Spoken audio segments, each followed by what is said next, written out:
Flat എന്ന് പറയുന്ന ഒരു കോൺസെപ്റ്റ് അല്ലെങ്കിൽ നമ്മുടെ അപ്പാർട്ട്മെൻറ്റ്സ് ഇപ്പോൾ ഏറ്റവും കൂടുതൽ കോമൺ ആണ്. സിറ്റിക്കകത്ത് സ്ഥലമില്ല, സ്വാഭാവികമായിട്ടും നമുക്ക് അപ്പാർട്ട്മെൻറ്റ്സിനെ തന്നെ ഡിപ്പെൻഡ് ചെയ്യേണ്ടി വരുന്ന ഒരു ഘട്ടം വന്നുകൊണ്ടിരിക്കുകയാണ്. ഇപ്പോൾ ഒരാൾക്ക് ഇപ്പോൾ സിറ്റിയിൽ ഇപ്പം നമുക്കൊരു പ്രൈമായിട്ടുള്ള ഏരിയയിലൊരു വീട് വയ്ക്കണമെന്ന് തോന്നിയാൽ അത് നടക്കില്ല.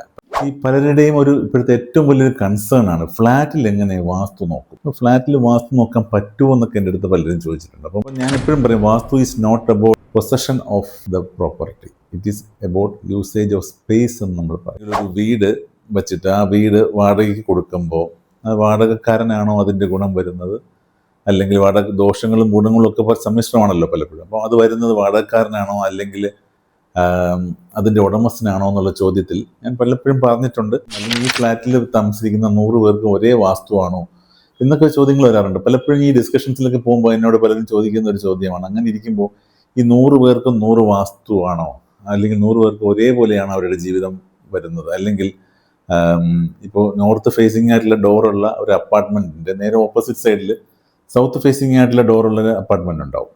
അപ്പോൾ ഈ രണ്ടും ഒരേ മണ്ഡലത്തിൽ, നമ്മൾ ഈ മണ്ഡലം കോൺസെപ്റ്റ് ഒക്കെ പറയുമ്പോൾ ഒരേ ഒരു മണ്ഡലത്തിൽ 2 ടൈപ്പ് ഓഫ് വീടുകളും 2 ടൈപ്പ് ഓഫ് സ്പേസുകളുമാണ് അവിടെ സംജാതമായിരിക്കുന്നത്.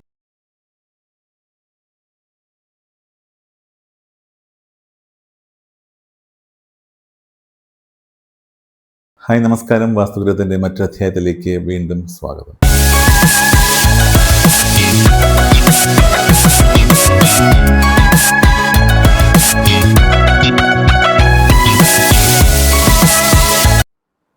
മയമതം എന്ന് പറയുന്ന ആധികാരികമായിട്ടുള്ള പ്രമാണ ഗ്രന്ഥത്തിൽ ഒരു വീട് എന്ന് പറയുന്നത് അതിൻ്റെ ഉടമസ്ഥൻ എന്നുള്ള രീതിയിലല്ല, അത് ഉപയോഗിക്കുന്ന ഒരാൾക്കാണ് അതിൻ്റെ എഫക്റ്റുകൾ വരുന്നതെന്ന് ഭാഗികമായി ചില സ്ഥലങ്ങളിൽ പറഞ്ഞിട്ടുണ്ട്.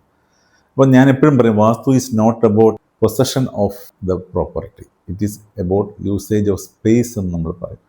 ഒരു സ്പേസ് നമ്മൾ ഉപയോഗിക്കുന്നതിലാണ് വാസ്തുവിൻ്റെ ആധികാരികമായിട്ടുള്ള എഫക്റ്റുകളെക്കുറിച്ച് നമുക്ക് പറയേണ്ടി വരുന്നത്. അപ്പം അതിൻ്റെ ഒരു ഓണർഷിപ്പ്, അല്ലെങ്കിൽ ഒരു സ്പേസിൻ്റെ ഓണർഷിപ്പിനെ കുറിച്ച് അല്ല നമ്മളെപ്പോഴും പറയുന്നത്, ആ സ്പേസിൻ്റെ യൂസേജിനെ പറ്റിയാണ് നമ്മൾ പലപ്പോഴും വാസ്തുവിൽ പറയുന്നത്. അപ്പോൾ യൂസേജ് എന്ന് പറയുമ്പോൾ ഒരു വസ്തു, അപ്പം ഞാൻ പലപ്പോഴും പറഞ്ഞിട്ടുണ്ട്, ഒരു ലാൻഡ് അല്ലെങ്കിൽ ഒരു വീട് വച്ചിട്ട് ആ വീട് വാടകയ്ക്ക് കൊടുക്കുമ്പോൾ അത് വാടകക്കാരനാണോ അതിൻ്റെ ഗുണം വരുന്നത്, അല്ലെങ്കിൽ വാടക ദോഷങ്ങളും ഗുണങ്ങളും ഒക്കെ സമ്മിശ്രമാണല്ലോ പലപ്പോഴും. അപ്പോൾ അത് വരുന്നത് വാടകക്കാരനാണോ അല്ലെങ്കിൽ അതിൻ്റെ ഉടമസ്ഥനാണോ എന്നുള്ള ചോദ്യത്തിൽ ഞാൻ പലപ്പോഴും പറഞ്ഞിട്ടുണ്ട്, അത് താമസിക്കുന്ന ആൾക്ക് തന്നെയാണ് അതിൻ്റെ എഫക്റ്റുകൾ വരുന്നത്. ഇനി അതിൽ എന്തെങ്കിലും ദോഷങ്ങളുണ്ടെങ്കിൽ അതിൻ്റെ ഒരു ചെറിയ ശതമാനം അതിൻ്റെ ഓണറിലേക്കും എത്തും എന്നുള്ളതിനകത്ത് ഞാൻ പലപ്പോഴും നമ്മളിതിനെ ഒരുപാട് ചർച്ച ചെയ്തിട്ടുള്ളൊരു വിഷയമാണ്. അപ്പം നമ്മളിപ്പോൾ ഇന്ന് ഡീൽ ചെയ്യാൻ പോകുന്നത് ഈ ഒരു വിഷയമല്ല.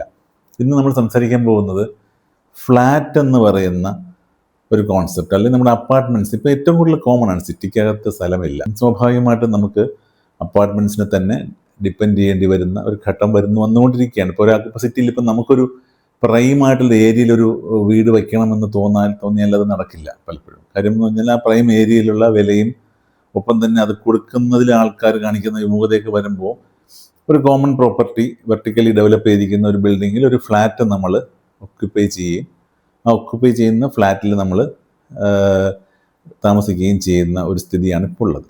അപ്പോൾ അങ്ങനെ പറയുമ്പോൾ ഈ പലരുടെയും ഇപ്പോഴത്തെ ഏറ്റവും വലിയൊരു കൺസേൺ ആണ് ഫ്ലാറ്റിൽ എങ്ങനെ വാസ്തു നോക്കും. അപ്പോൾ ഫ്ലാറ്റിൽ വാസ്തു നോക്കാൻ പറ്റുമോ എന്നൊക്കെ എൻ്റെ അടുത്ത് പലരും ചോദിച്ചിട്ടുണ്ട്. അപ്പം നമുക്കിതിന് 2 ഘട്ടങ്ങളായിട്ട് രണ്ടായിട്ട് നമുക്ക് തിരിക്കണം. നമ്മൾ ഒറ്റയടിക്ക് ഫ്ലാറ്റിൻ്റെ വാസ്തുവിനെ കുറിച്ച് നമുക്ക് നോക്കാൻ പറ്റുമോ നോക്കാൻ പാടില്ല എന്നൊന്നും പറയാൻ പറ്റില്ല. പക്ഷേ ഇതിന് 2 വെർഷനുണ്ട്, അല്ലെങ്കിൽ രണ്ട് പാർട്ടുണ്ട്. ഒന്ന് ആ ലാൻഡിൻ്റേതായിട്ടുള്ള വാസ്തു, ആ ഫ്ലാറ്റ് ഇരിക്കുന്ന ബിൽഡിങ്ങിൻ്റെ ലാൻഡിൻ്റെ ആയിട്ടുള്ളൊരു വാസ്തു. പിന്നെ ഉള്ളത് ആ ബിൽഡിങ്ങിൽ നിങ്ങളുടെ ഫ്ലാറ്റിൻ്റേതായിട്ടുള്ള ഒരു വാസ്തു. അപ്പം ലാൻഡിൻ്റേതായിട്ടുള്ള വാസ്തുവിൽ നമുക്ക് വേണമെങ്കിൽ ആ ബിൽഡിങ്ങിൻ്റെ മൊത്തത്തിലുള്ള ഒരു പൊസിഷനും കാര്യങ്ങളൊക്കെ നമുക്ക് ചർച്ച ചെയ്യാം. പക്ഷേ നിങ്ങൾ നോക്കേണ്ട ഏറ്റവും കൂടുതൽ പ്രയോറിറ്റി കൊടുക്കേണ്ടത്, അല്ലെങ്കിൽ പ്രാധാന്യം കൊടുക്കേണ്ടത് ആ അപ്പാർട്ട്മെൻറ്റിലെ വാസ്തുവിനാണ്. കാര്യം നമ്മുടെ കയ്യിലല്ലാത്തതായിട്ട് ഇപ്പം നമ്മളൊരു 64, 65 അല്ലെങ്കിൽ 100 യൂണിറ്റ് ഉള്ള ഒരു ബിൽഡിങ്ങിൽ നമ്മൾ താമസിക്കണമെന്ന് വെച്ചോളൂ. അപ്പം 100ഓളം ടെനൻസ് ആണ് അവിടെ ഉള്ളത്, അല്ലെങ്കിൽ 100ഓളം ആൾക്കാരാണ് അവിടെ താമസിക്കുന്നത്, 100ഓളം ഫാമിലീസ് ആയിരിക്കും അവിടെ താമസിക്കുന്നത്. അപ്പോൾ ഓരോരുത്തർക്കും വാസ്തു എങ്ങനെ വിഭിന്നമായിരിക്കും, അല്ലെങ്കിൽ ഈ ഫ്ലാറ്റിൽ താമസിക്കുന്ന 100 പേർക്കും ഒരേ വാസ്തുവാണോ എന്നൊക്കെ ചോദ്യങ്ങൾ വരാറുണ്ട്. പലപ്പോഴും ഈ ഡിസ്കഷൻസിലൊക്കെ പോകുമ്പോൾ എന്നോട് പലരും ചോദിക്കുന്ന ഒരു ചോദ്യമാണ്, അങ്ങനെ ഇരിക്കുമ്പോൾ ഈ 100 പേർക്കും 100 വാസ്തുവാണോ, അല്ലെങ്കിൽ 100 പേർക്കും ഒരേപോലെയാണോ അവരുടെ ജീവിതം വരുന്നത്, അല്ലെങ്കിൽ ഇപ്പോൾ നോർത്ത് ഫേസിംഗ് ആയിട്ടുള്ള ഡോറുള്ള ഒരു അപ്പാർട്ട്മെൻറ്റിൻ്റെ നേരെ ഓപ്പോസിറ്റ് സൈഡിൽ സൗത്ത് ഫേസിംഗ് ആയിട്ടുള്ള ഡോറുള്ള ഒരു അപ്പാർട്ട്മെൻറ്റ് ഉണ്ടാവും. അപ്പോൾ ഈ രണ്ടും ഒരേ മണ്ഡലത്തിൽ, നമ്മൾ ഈ മണ്ഡലം കോൺസെപ്റ്റ് ഒക്കെ പറയുമ്പോൾ ഒരേ ഒരു മണ്ഡലത്തിൽ 2 ടൈപ്പ് ഓഫ് വീടുകളും 2 ടൈപ്പ് ഓഫ് സ്പേസുകളുമാണ് അവിടെ സംജാതമായിരിക്കുന്നത്. അപ്പം അതിലെങ്ങനെ വാസ്തു നമുക്ക് നോക്കാൻ പറ്റും, ആ നോക്കുന്നെങ്കിൽ അതിൽ കോമണാലിറ്റി വല്ലതും ഉണ്ടോ എന്നൊക്കെ എൻ്റെ അടുത്ത് പറയാം. ഇതിനെ ഡീപ്പ് ലെവലിൽ ഞാൻ ഇതിനകത്തൊരു സ്പെഷ്യലൈസേഷൻ ചെയ്തിട്ടുണ്ട്. അതായത് ഫ്ലാറ്റിൻ്റെ വാസ്തു വളരെ ഡീപ്പായിട്ട് നോക്കി അനലൈസ് ചെയ്ത് ഞാൻ ഒരുപാട് പേരെ ഹെൽപ്പ് ചെയ്തിട്ടുണ്ട്. അതിപ്പോൾ ഞാനത് ഒരുപാട് സ്ഥലങ്ങളിൽ, ഇപ്പോൾ ഫ്ലാറ്റ് വാങ്ങാൻ വരുന്ന ഒരാൾ ഫ്ലാറ്റിൻ്റെ ബുക്കിംഗ് ഒക്കെ എല്ലാം കഴിഞ്ഞിട്ടായിരിക്കും എൻ്റെ അടുത്ത് മിക്കവാറും വരാറുള്ളത്. പല സമയങ്ങളിലും അങ്ങനെയാണ് സംഭവിക്കാറുള്ളത്. കാര്യം എന്ന് വെച്ചാൽ ഈ ഫ്ലാറ്റ് നോക്കുന്ന സമയത്ത് പോയി വാസ്തുവും എല്ലാം നോക്കാനായിട്ട് പലർക്കും പറ്റാറില്ല. അപ്പം നമ്മളൊരെണ്ണം വാങ്ങിച്ചു കഴിഞ്ഞിട്ട് അപ്പം അതിന് നമുക്ക് എന്തൊക്കെ ചെയ്താലും നമുക്ക് അതിനെ കറക്റ്റാക്കി എടുക്കാം എന്നുള്ള കാര്യത്തിലാണ് ഞാൻ കൂടുതൽ ഗൈഡൻസ് കൊടുക്കാറുള്ളത്. അപ്പം നമ്മൾ ഇൻറ്റീരിയർ വർക്ക് ചെയ്തിട്ടുണ്ടാവില്ല, അപ്പം അങ്ങനെ വരുമ്പോൾ അത്, അല്ലെങ്കിൽ ആ വർക്ക് സെലക്ട് ചെയ്ത ഫ്ലാറ്റ് ഫിനിഷ് ചെയ്തുകൊണ്ടിരിക്കുന്നേ ഉണ്ടാവുകയുള്ളൂ. ഇവർ ഏതാണ്ട് വാങ്ങിച്ചതിന് ശേഷമായിരിക്കും എൻ്റെ അടുത്ത് വരുന്നത്. അങ്ങനെ ഒരുപാട് സിറ്റുവേഷനിൽ ഞാൻ ചില മാറ്റങ്ങൾ നിർദ്ദേശിക്കുകയും അങ്ങനെ ഫ്ലാറ്റ് എടുത്ത ആൾക്കാരൊക്കെ ഉണ്ട്. അപ്പം ഞാൻ ഇതിനകത്ത് പറയാൻ പോകുന്നത് എന്തൊക്കെയാണ് നമ്മൾ നോക്കേണ്ടത് പ്രിലിമിനറി ആയിട്ടെന്നുള്ളത്. ആദ്യം നമ്മൾ ചിന്തിക്കാനുള്ള കാര്യം എന്ന് പറഞ്ഞാൽ, ആദ്യം മെയിനായിട്ട് നമ്മൾ നോക്കാനുള്ളത് ഈ വസ്തു അല്ലെങ്കിൽ ഫ്ലാറ്റ് ഇരിക്കുന്ന ഏരിയയുടെ അത് ഏത് ഡയറക്ഷനിലേക്കാണ് അത് ആ ഫ്ലാറ്റ് ബിൽഡിംഗ് ഫേസ് ചെയ്യുന്നതെന്ന് നമുക്കൊരു, അപ്പോൾ അത് ഏത് ഡയറക്ഷനിൽ ഫേസ്, നിങ്ങളിപ്പോൾ ഒരു പെട്ടെന്ന് പറയാം നോർത്ത് ഫേസ് ചെയ്താലേ എടുക്കുകയോ അല്ലെങ്കിൽ ഈസ്റ്റ്, അങ്ങനെയൊന്നും നിങ്ങൾ ചിന്തിക്കരുത്. നിങ്ങളൊരു പ്രോപ്പർട്ടി എന്ന് പറയുമ്പോൾ അതിൻ്റെ ഒരു വാല്യൂ കൂടെ നമ്മൾ നോക്കണം. അതെങ്ങനെയാണ്, ഇപ്പോൾ വലിയൊരു ബിസി ജംഗ്ഷനിൽ ആയിരിക്കും ചിലപ്പോൾ ഈ ഫ്ലാറ്റ് ഇരിക്കുന്നത്. അപ്പം നമ്മൾ അവിടെ അതിന് ഇത് ബിൽഡിംഗ് സൗത്തിലേക്കാണ് അപ്പം അങ്ങോട്ടേ പോകണ്ട, അങ്ങനെയൊന്നും ചിന്തിക്കരുത്. നിങ്ങൾ നോർത്തിലോട്ടോ സൗത്തിലോട്ടോ ഈസ്റ്റിലോട്ടോ വെസ്റ്റിലോ ഇതിനെല്ലാം അതിൻ്റേതായിട്ടുള്ള വാല്യൂവും അതിൻ്റേതായിട്ടുള്ള ഗുണവും ദോഷങ്ങളും എല്ലാം ഉണ്ട്.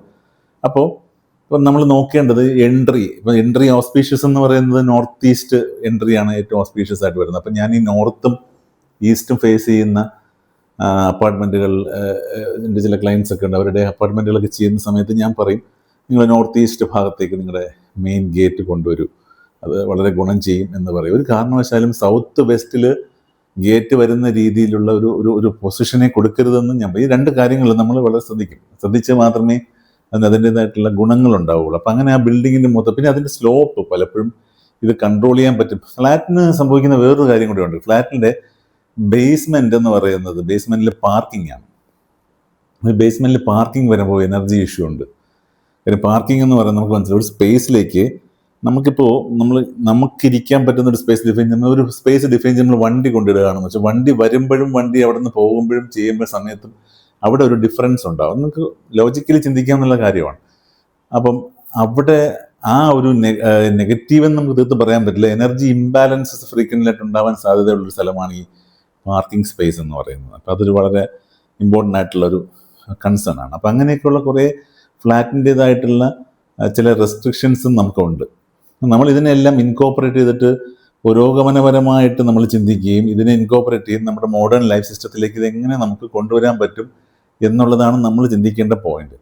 പിന്നെ ലിഫ്റ്റിൻ്റെ പൊസിഷൻ പറയുമ്പോൾ, ലിഫ്റ്റ് പലപ്പോഴും നോർത്ത് ഈസ്റ്റ് ലിഫ്റ്റ് വന്നു കഴിഞ്ഞാൽ അതൊരു weight element north east lift വെക്കുന്ന ഒട്ടും നല്ലതുമല്ല. അപ്പോൾ അതുകൊണ്ട് നോർത്ത് ഈസ്റ്റ് ഭാഗത്ത് ലിഫ്റ്റ് എന്ന് പറയുന്നതൊരു വാസ്തു ഇഷ്യൂ ആയിട്ട് നമുക്ക് പലപ്പോഴും പറയേണ്ടി വരും. അപ്പോൾ അതുപോലെ തന്നെ സ്റ്റെയർ കേസും ഇതേപോലെ നോർത്ത് ഈസ്റ്റ് ഭാഗത്ത് വരുന്ന സ്റ്റെയർ കേസ് ഒരു ഇഷ്യൂ ആണ്. പക്ഷേ ഇവിടുത്തെ പ്രശ്നം എന്തെന്ന് പറഞ്ഞു കഴിഞ്ഞാൽ, നമുക്കിപ്പോൾ ഒരു റൂളുണ്ട് ഇതിനകത്ത്, മെയിൻ സ്റ്റെയർ മാത്രമല്ല, ഒരു ഫയർ സ്റ്റെയർ വേണം. ഇപ്പോൾ ഈ ഒരു ബിൽഡിങ്ങിൻ്റെ ഭാഗത്തെല്ലാം നമ്മൾ ഇൻകോപ്പറേറ്റ് ചെയ്ത് എടുക്കണ്ടേ.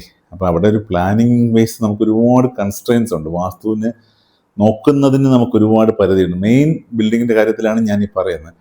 ഒരുപാട് കാര്യങ്ങൾ നമുക്ക് ശ്രദ്ധിക്കേണ്ടതായിട്ട് വരും. വളരെ ഒരുപാട് ഡിസൈൻ കൺസ്ട്രെയിൻസ് നമുക്ക് ഉണ്ട് എന്നുള്ളത് നമ്മൾ മനസ്സിലാക്കുക.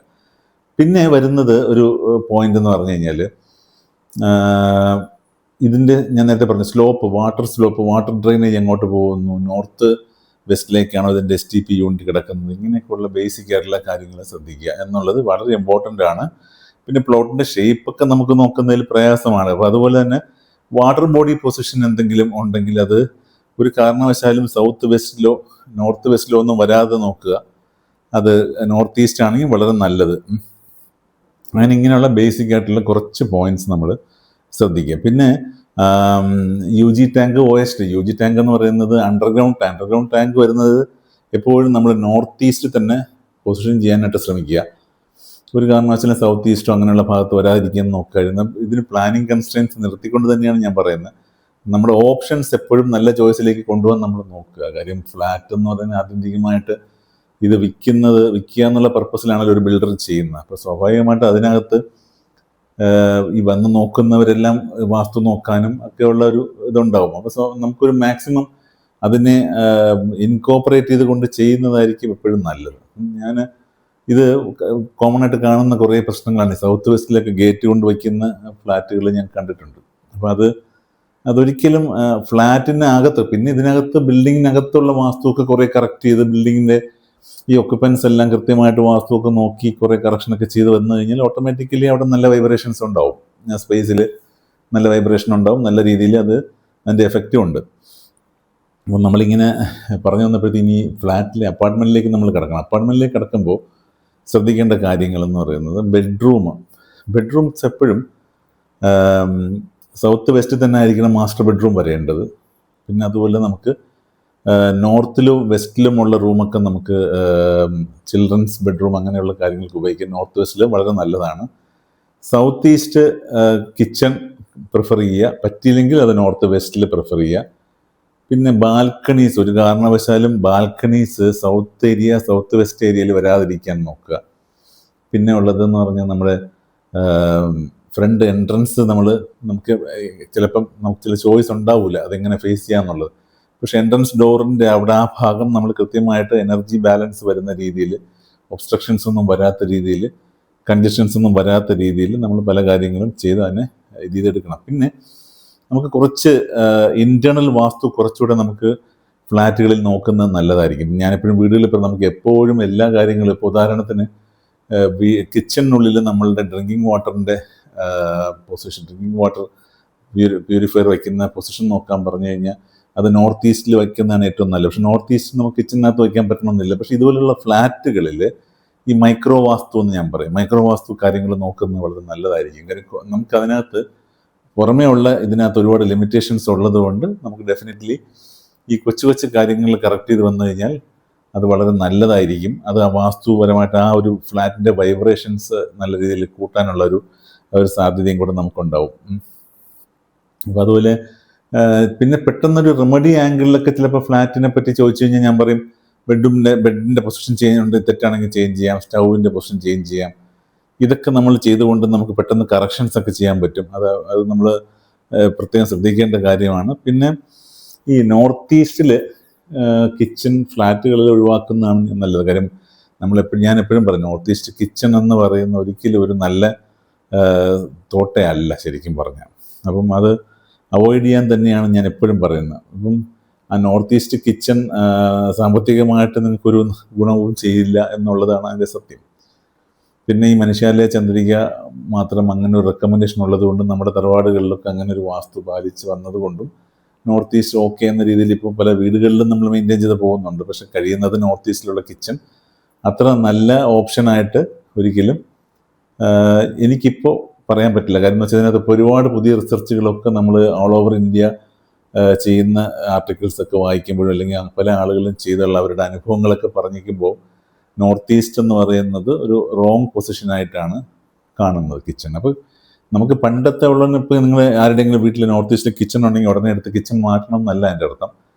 കിച്ചൻ്റെ ഏറ്റവും നല്ല എഫക്റ്റുകൾ വരുന്നത് സൗത്ത് ഈസ്റ്റ് തന്നെയാണ്. ഞാനിപ്പോൾ അടുത്തൊരു റെക്ടിഫിക്കേഷൻ ചെയ്തപ്പോൾ ആദ്യം ചെയ്തത് ഈ റെക്ടിഫിക്കേഷനാണ്. പക്ഷെ അവിടെ ഉണ്ടായ ഒരു ചേഞ്ച് എന്ന് പറയുന്നത് വലിയ ചേഞ്ചാണ്. അപ്പോൾ അത് നമുക്ക് റിഫ്ലക്റ്റ് ചെയ്യും. നമ്മൾ ഓരോ കാര്യങ്ങൾ ചെയ്യുമ്പോൾ നമുക്കത് കൃത്യമായിട്ട് ആ അനുഭവത്തിലാണ് ഞാൻ പലപ്പോഴും പറയുന്നത്. അപ്പോൾ ഇത്തരം കാര്യങ്ങൾ ശ്രദ്ധിക്കുക എന്നുള്ളതാണ് ആദ്യം നമ്മൾ ചെയ്യേണ്ടത്. ഇനി അപ്പാർട്ട്മെൻറ്റ് സൂക്ഷ്മതലങ്ങളിൽ ഒരുപാട് കാര്യങ്ങൾ നമുക്ക് ചെയ്യാൻ പറ്റും. അതിൻ്റെ കളർ കോമ്പിനേഷൻസും ഒക്കെ നമുക്ക് പലതും ഫേവറബിൾ ആക്കിയിട്ട് നമുക്ക് ചെയ്യാൻ പറ്റും. അത് ആ രീതിയിൽ നമുക്കത് ചെയ്തെടുത്താൽ വളരെ നല്ലതായിട്ട് ഫ്ലാറ്റിൻ്റെ വാസ്തു നമുക്ക് നോക്കാം. ഒരിക്കലും ഫ്ലാറ്റിൻ്റെ വാസ്തു നോക്കാൻ പറ്റില്ല എന്ന് പറയുന്നത് തെറ്റാണ് എന്ന് മനസ്സിലാക്കുക. അതുപോലെ ഫ്ലാറ്റിന് ഇപ്പം നമ്മൾ മുകളിലോട്ട് ഉയരം കൂടുന്തോറും ഫ്ലാറ്റിൽ വാസ്തുവിൻ്റെ എഫക്റ്റ് കുറയും എന്നൊക്കെ ചില ആളുകൾ പ്രചരിപ്പിക്കുന്ന ചില തിയറിയുണ്ട്. അതൊന്നും ഒരിക്കലും ശരിയായ തിയറിയൊന്നും അല്ല. വാസ്തുവിൽ മൾട്ടി സ്റ്റോറിഡ് ബിൽഡിംഗ് ഉണ്ടോ എന്നൊരു ചോദ്യം ആളച്ചപ്പോൾ മൾട്ടി സ്റ്റോറിഡ് ബിൽഡിംഗ് ഉണ്ട്. കാര്യം സമരാംഗണ സൂത്രധാരയിൽ 15 നില കെട്ടിടങ്ങൾ ചെയ്യുന്നതിനെ പറ്റിയൊക്കെ പറഞ്ഞിട്ടുണ്ട്. അപ്പം ഒരിക്കലും അന്നത്തെ നിലയുടെ ഹൈറ്റും കൂടുതലായിരുന്നു. അപ്പം നമ്മളൊരിക്കലും മൾട്ടി സ്റ്റോറി ബിൽഡിംഗ് എന്ന് പറയുന്നത് കറണ്ട് ഏജിൻ്റെ മാത്രമാണെന്ന രീതിയിൽ ചിന്തിക്കരുത്. അതിനു മുമ്പും പരാമർശിക്കപ്പെട്ടിട്ടുണ്ടെന്ന് മനസ്സിലാക്കുക. അപ്പോൾ ഫ്ലാറ്റ് ജീവിതം എന്ന് പറയുന്നത് ചില പ്രത്യേക തരത്തിലുള്ള ജീവിതം, എല്ലാവർക്കും അത് ചോയ്സ് ആയിട്ട് വരില്ല. പക്ഷെ ചിലർക്ക് ഭയങ്കരമായിട്ട് ഇഷ്ടമാണ്. സെക്യൂർ ഫീലിംഗ് ആണ് ഫ്ലാറ്റിൽ പലർക്കും ഉള്ളതെന്ന് പലരും പറയാറുണ്ട്. പിന്നെ ഫ്ലാറ്റിൻ്റെ ബേസിക് പ്രശ്നം എന്ന് പറഞ്ഞാൽ ഈ വെന്റിലേഷനാണ് ഏറ്റവും വലിയ പ്രോബ്ലം. പലപ്പോഴും നമുക്ക് ഈ നമ്മളിപ്പോൾ ഒരു ഫ്ലോർ പ്ലേറ്റിനകത്ത് 4ഉം 5ഉം അപ്പാർട്ട്മെൻറ്റ്സ് ഒക്കെ വയ്ക്കുമ്പോൾ ഇതിനകത്ത് വെന്റിലേഷൻ, എയർ സർക്കുലേഷൻ ഒക്കെയാണ് വിഷയങ്ങൾ. അപ്പോൾ നമ്മൾ എയർ കണ്ടീഷൻഡൊക്കെ ആയിട്ടുള്ള ഫ്ലാറ്റുകളെ സംബന്ധിച്ചിടത്തോളം ഓക്കെ ആയിരിക്കാം. പക്ഷേ ഇതാണ് അതിൻ്റെ ഒരു കോമൺ ഒരു കാര്യം. അപ്പം നമ്മൾ ഇത്തരം കാര്യങ്ങൾ ശ്രദ്ധിക്കുക. ഫ്ലാറ്റിൻ്റെ വാസ്തു കൃത്യമായി അനലൈസ് ചെയ്ത് കഴിഞ്ഞാൽ നമുക്ക് ഫ്ലാറ്റിൻ്റെ വാസ്തു നോക്കാൻ പറ്റും. പിന്നെ ഞാനൊക്കെ സാധാരണ ചെയ്യുന്നത് വെച്ചാൽ മെയിൻ ബിൽഡിങ്ങിന് ഒരു സ്കോർ ഇട്ടിട്ട് അപ്പാർട്ട്മെൻറ്റിന് ഒരു സ്കോർ ഇടും. ഈ സ്കോർ വെച്ചിട്ട് നമ്മൾ വാലിഡേറ്റ് ചെയ്യും. അതിൽ ഏറ്റവും കൂടുതൽ വെയിറ്റേജ് എപ്പോഴും കൊടുക്കുന്നത് ഇൻഡിവിജ്വൽ സ്പേസിന് തന്നെയാണെന്നാണ് ഞാൻ ഈ വീഡിയോയിൽ പറയാൻ ആഗ്രഹിക്കുന്നത്. ഇത്രയും പറഞ്ഞുകൊണ്ട് ഈ വീഡിയോ അവസാനിപ്പിക്കുന്ന മറ്റു നല്ല വീഡിയോ എത്തുന്നവർ നന്ദി, നമസ്കാരം.